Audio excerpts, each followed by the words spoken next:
ladies and gentlemen, another day, another adventure. Sha.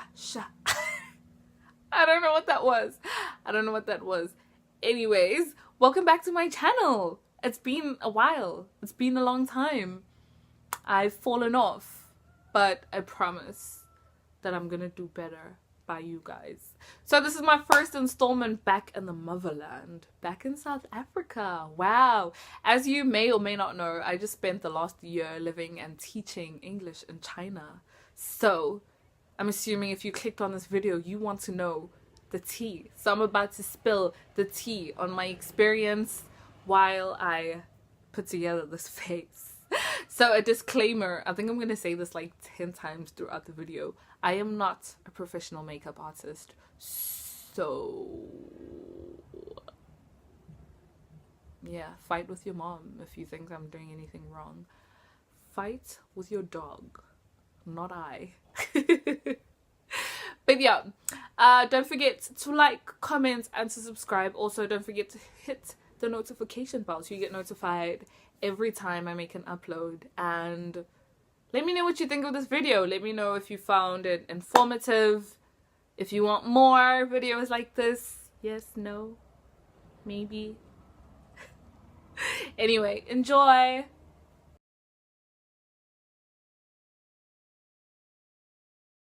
I had this 5-year plan.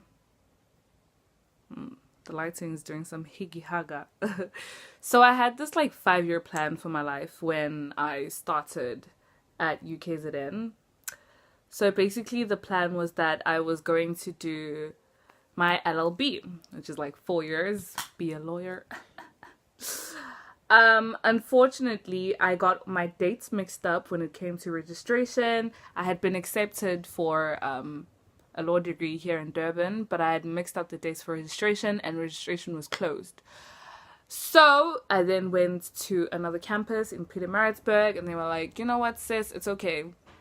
You can just do a Bachelor of Arts, major in legal studies, and then at the end of your 3-year degree, you can just add another 2 years and do your LLB degree. And I was like, 2 degrees in 5 years? Sharp, I'll do that. Cool. So I registered for my Bachelor of Arts and I majored in legal studies, philosophy, politics, you know, all the PPL kids know what I'm talking about. So yeah, started my degree, and halfway through, like 2nd year, I realized that, you know, I'm not sure if I still want to pursue a career in law, because I feel that I'm more of a creative. I love working with like my mind, my hands, you know, my spirit or my soul, if I may. So I just felt like I wasn't in the correct career, I suppose. So at the end of my degree, I realized that I do not want to do my LLB, and I'm not going to do my LLB. So I graduated and I moved back home and I started a company basically, and I was making clothing. But I started to feel stuck and I just wanted something new, something fresh. And one day I was online somewhere, I can't remember whether I was on Instagram or Facebook, and I saw something called a TEFL certificate and the ESL career, and I was like, hey, sign me up for that.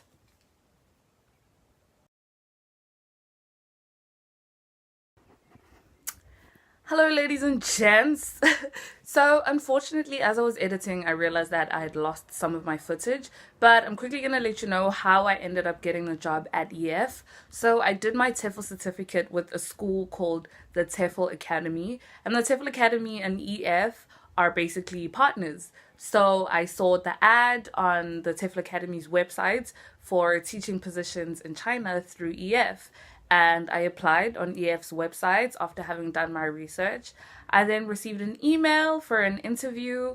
I did the first round of interviews, and then I chose which city I wanted to move to basically. And someone from that city interviewed me, and that's how I got the job. Okay, so I think I'm just gonna take this like deeper brownie reddish color and put it here in the corner. Okay, so I think the one thing that I struggled with the most is obviously being away from my family. Like, I'm very close with my mom, my brothers, my cousins, my aunts and uncles. So, and my friends, I was leaving everything that I knew behind. So I struggled a lot with that. But like my school where I was, and shout out to Chris, my director of studies. So he, like, because the EF had like different schools all across the city, so he was like, very hands-on with like, putting me in communication with like other people. And then like he always said like he's not good at like all the social stuff, so then he took a step back like once I'd made friends, and he made sure that his like girlfriend like hung out with me, which was like so sweet because she didn't have to, but she did, and she was a very nice person also. Shout out Georgie. So I'm very grateful. So, and another thing that I struggled with is like being black in China. And I lived way up north in like the Dongbei region of China, and there aren't a lot of black people there. There are a number, but like people are still like shook by like seeing a black person, and I struggled a lot with that, like people constantly staring at me, pointing at me, taking pictures of me in public when I'm in like a cab, on like the light rail, like in a restaurant eating dinner or whatever, and like people just like whip out their phone and like take pictures of me. That used to irk me so much. And I think obviously like the language barrier, like it was like pretty difficult. Shout out to Google Translate for saving me. But like the more like the longer you stay, the more like you learn, and you learn like the stuff you need for like basic survival. So it wasn't all too bad. So I loved my job like 110%. Like I feel like the year was like difficult, but it flew by at the same time because I loved my job. I love kids. I love like exploring that like creative side of myself. Like, as I said, I consider myself as a creative, so like that quirky creative side, I absolutely enjoyed it. And obviously it came with like challenges because I'd have to deal with different students, and students who had different needs, and some students who required a bit more special attention or whatever. And I'd have to like learn to find that balance in my class. And I'm not a healthcare professional, I'm not a child psychologist or a psychiatrist in any way, so having to understand all of those children who are so different, have them in one class, try to control them, and like have them learn at the same time, it was a challenge, but it's something that I would do 10 times over. I really, really, really, really, really enjoyed that, like, part of being in China, like my job. Um, I don't think. Oh, I'm going in with this like almost like hot pink reddy color just to like brighten it up a bit. I wouldn't say I have any regrets. I think I lived my life to the fullest while I was there. I made amazing, amazing, amazing relationships. I met some beautiful people who basically carried me throughout the year. And I'm actually so grateful for the friendships that I've built in China. I still speak with some of the girls that I used to work with, and I speak with two of my like good friends, Ali and Bethany, like almost every single day. So I'm grateful. I have no regrets when it comes to moving to China or like making that move in my life. So how this whole experience has developed me basically, it's taught me independence. Like I lived alone, like halfway across the world, away from my family, everything that I knew. So I had to learn independence like early in the game. It was like a sink or swim type of situation. So I think that's what I appreciated the most about. I had to like think for myself and be able to thrive, you know, alone. So I had to learn, to be independent. I had to learn to speak for myself because I think that, I'm a very nice person and I bite my tongue in some situations. So I had to learn. So I had to learn, to kind of speak up for myself and kind of like fight for myself because no one else was going to, if you don't do it, like peeps is gonna walk all over you, and that's just gonna be like that. Is gonna be the end of you. Like no one's gonna fight for you if you don't do it yourself. Type of situation. So I think that's what I learned a lot from it. It's just be unapologetic. I am who I am. And I always used to say this. I'm black. Like, I'm not going to wake up tomorrow white. I was black yesterday. I'm black today. I'm going to be black tomorrow. And I'm going to be black next year. And the next. And the next. Until I die. So, funny you ask. Because, yes, I would definitely do it again. And I'm doing it again. So, come July, around there, I will be going back into the belly of the beast. I'm just going to highlight now.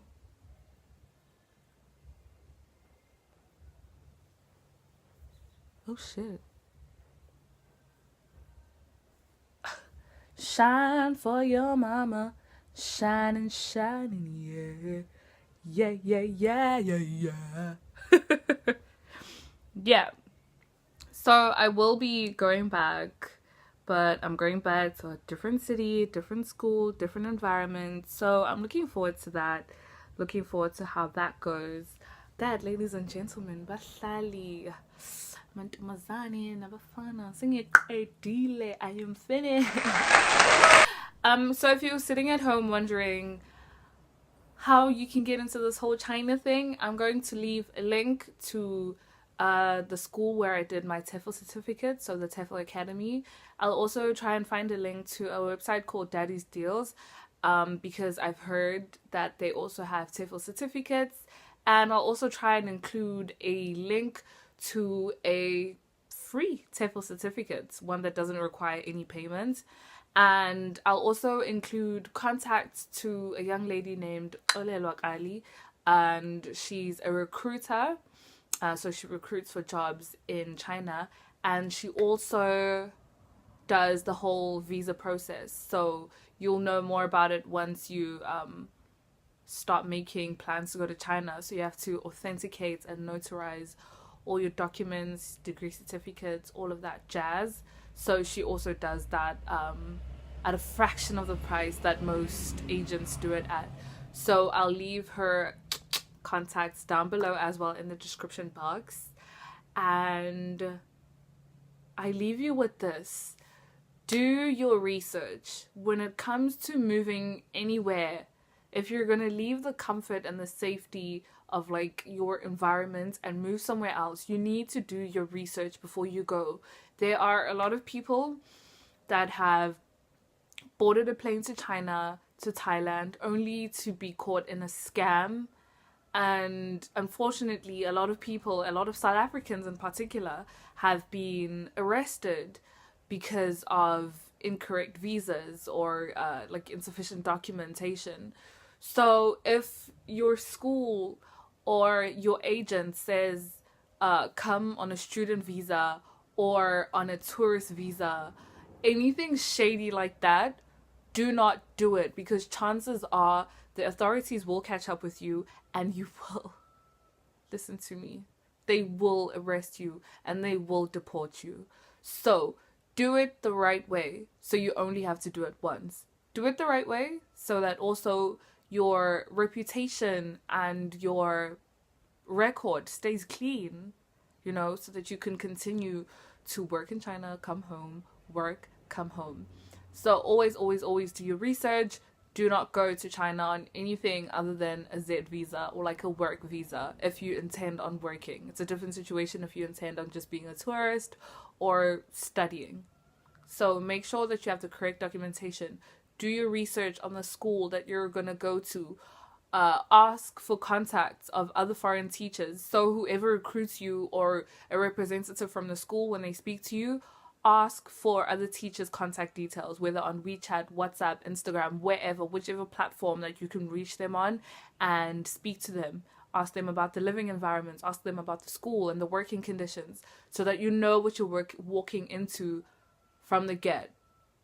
Because a lot of people, they get on that plane knowing nothing, and they end up in major trouble with no one to help them, very limited financial resources, so it becomes pretty damn difficult.